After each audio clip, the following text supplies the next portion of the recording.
वजीर जंगलात इंद्र करण रेड्डी ने कहा कि वजीर आला के चंद्रशेखर राव तवील जद्दोजहद के बाद हासिल होने वाले तेलंगाना किसानों के साथ खड़े हैं, जबकि कांग्रेस पार्टी का कहना है कि किसानों के लिए 3 घंटे बिजली काफी है। रियासती वजीर इंद्र करण रेड्डी ने कहा कि तेलंगाना में तरक्याती और फलाही स्कीमात पर मौसर अमलवारी से रियासत के अवाम बहुत खुश है, जबकि कांग्रेस परेशान है। रियासती वजीर इंद्र करण रेड्डी ने टीपीसीसी के सरबराह रेवंत रेड्डी की जानिब से मुखालिफ किसान तबसरों के खिलाफ रियासती वजीर के टीआर की हिदायत पर 4 शंबे को जिला निर्मल के सोन मंडल मुस्तखिर में वाक़ रईतु वेदिका में मुनक्किदा रईतु सभा में शिरकत करते हुए खिताब किया। इस मौके पर खिताब करते हुए रियासती वजीर इंद्र करण रेड्डी ने कहा कि माजी की तरह मौजूदा मसाइल नहीं है, ताहम बरखी के ट्रांसफार्मर्स में कोई मसला नहीं है। ज़राअत के लिए आबपाशी का पानी, मुसलसल मेयारी मुफ्त बरखी और किसानों की फलाह बहबूद की स्कीमात पर अमलावरी से रियासत के किसानों की जिंदगियों में मसरत की लहर दौड़ गई है। तेलंगाना प्रदेश कांग्रेस के सरबराह रेवंत रेड्डी इस खुशफहमी में मुब्तला है कि 3 घंटे बिजली ज़राअत के लिए काफी है, जबकि उन्हें किसानों की मुश्किलात का कोई अंदाजा ही नहीं है और न ही उन्हें ज़राअत से मुताल्लिक कोई शऊर है।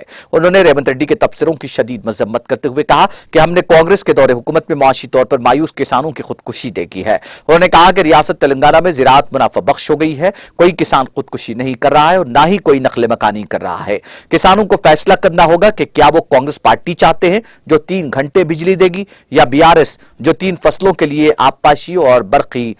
फराहम कर रही है।